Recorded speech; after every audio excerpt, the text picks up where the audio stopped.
Calculator টেকনিকের এই পর্বে আমি আজকে আপনাদেরকে দেখাবো কিভাবে আপনি খুব সহজে ক্যালকুলেটরের সাহায্যে ছোট ছোট উৎপাদকগুলোকে করে ফেলতে পারেন। যেমন এখানে দুইটা উৎপাদক দেওয়া আছে এবং আরেকটা উৎপাদক দেওয়া আছে। এগুলো আপনারা কিন্তু ক্লাস 9-10-এ যারা পড়েন কিংবা 8-এ যারা পড়েন তাদের কিন্তু এগুলো এমসিকিউ আকারে আসে। তো এমসিকিউর জন্য নর্মালি 1 মিনিটের বেশি সময় থাকে, কিন্তু আপনি চাইলে এগুলোকে 10 সেকেন্ডে আনসার করে ফেলতে পারেন। তো আমি আজকে আপনাদেরকে সেটা এমএস সিরিজের একটা ক্যালকুলেটর দিয়ে দেখাবো। আমার এখানে 100 এমএসের একটা ক্যালকুলেটর আছে, আমি এটা দিয়ে আপনাদেরকে কাজ করে দেখাবো। তা আপনি প্রথমে মোডে ক্লিক করবেন, আবারও মোডে ক্লিক করবেন, আবারও করবেন। শেষে দেখতে পাচ্ছি ইকুয়েশন নামে একটা অপশন আসছে, অর্থাৎ একে। সেজন্য আপনি কিবোর্ডে ওয়ানটাকে প্রেস করবেন। ওয়ানটাকে প্রেস করলে এখানে কি আসতেছে খেয়াল করুন, আমরা একটু দেখি। আমাদের আসতেছে আননোন এবং 2, 3 আসছে। তাহলে আমরা যদি পাশে প্রেস করি তাহলে ডিগ্রি আসতেছে। ডিগ্রি হচ্ছে কত? 2 আছে, 3 আছে। তাহলে আমাদের এখানে কিন্তু ঘাত হচ্ছে কয়টা? 2টা। তার মানে আমরা 2টাকে প্রেস করব। তাহলে আমরা কিবোর্ডে 2 প্রেস করলাম, করে এখানে বলছে এ এর সহগগুলোকে দিতে, ঠিক আছে? তাহলে এ এর সহগগুলো দিয়ে এই অঙ্কে আমাদের এর সহগ আছে 1, এই যে আমরা 1 দিচ্ছি, ইকুয়াল টু দিচ্ছি। আবার বি এর সহগ আছে তাও 1, তাহলে আমি আবারও 1 চাপলাম, ইকুয়াল টু চাপলাম। আবার সি এর সহগ আছে কত? -56। তাহলে এখানে -56 দিচ্ছি আমি, দিয়ে ইকুয়াল টু প্রেস করলাম। এই যে দেখেন এক্সের মান আসছে 7, x1 এর মান, এবং x2 এর মান আসছে -8। এখন যদি আমরা এদিকে তাকাই তাহলে খেয়াল করুন, x1 এর একটা এক্সের মান কিন্তু -8 আর একটা এক্সের মান কিন্তু 7, ঠিকই পাচ্ছি। তাহলে কিন্তু আমাদের ম্যাথটা হয়ে গেল, খুব সহজে আমরা কিন্তু পেয়ে যাচ্ছি। এবার একইভাবে আপনি পাশের এই অঙ্কটা কি করতে পারেন, এবং এই যে উদাহরণটা আছে সেটাকেও করতে পারেন। তো আমি আবার আপনাদেরকে এই উদাহরণটা করে দেখাচ্ছি এখন। তাহলে খেয়াল করুন আপনারা কিভাবে করবেন। এখানে আপনারা স্ক্রিনের দিকে তাকাবেন অবশ্যই।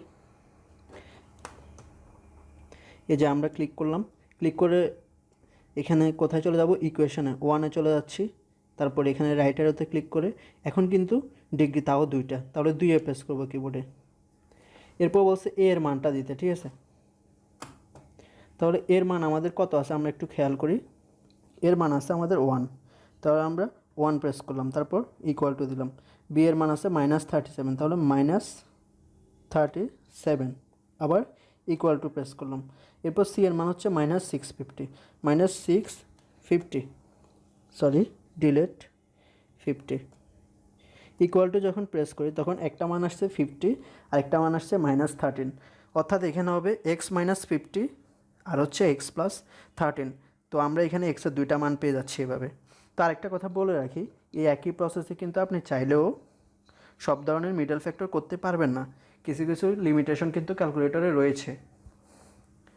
তো যেগুলো সহজ শুধুমাত্র ওগুলোই আপনারা করতে পারবেন, যেগুলো একটু জটিল ওগুলো আপনাকে অবশ্যই হাতে করে দেখতে হবে। এরপর যদি আমরা খেয়াল করি তাহলে আমরা দেখব যে এখানে একটা ম্যাথ রয়েছে।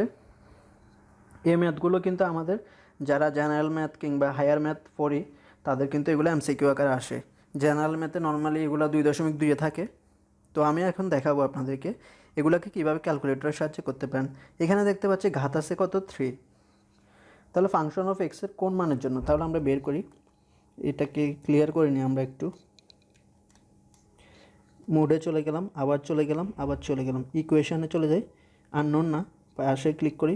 এখানে ডিগ্রি বলছে 3 বলছে, তাহলে আমরা 3 দিব, 3 দিয়ে ইকুয়াল টু দিলাম। তাহলে একটা আমরা ভ্যালুগুলো দেখি আস্তে আস্তে।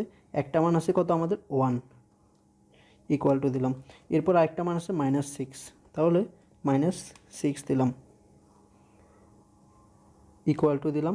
এরপর আছে কত? 11, তাহলে 11 তুললাম, আবারও ইকুয়াল টু দিলাম। ডি আছে কত? -6, তাহলে -6 তুললাম, আবারও ইকুয়াল টু প্রেস করলাম। x1 এর মান পাচ্ছি আমরা 3, x2 এর মান পাচ্ছি কত? 1, এবং x3 এর মান পাচ্ছি 2, তার মানে 1, 2, 3 মান পাচ্ছি। এই যে দেখেন এখানে কিন্তু 1, 2, 3 মান রয়েছে।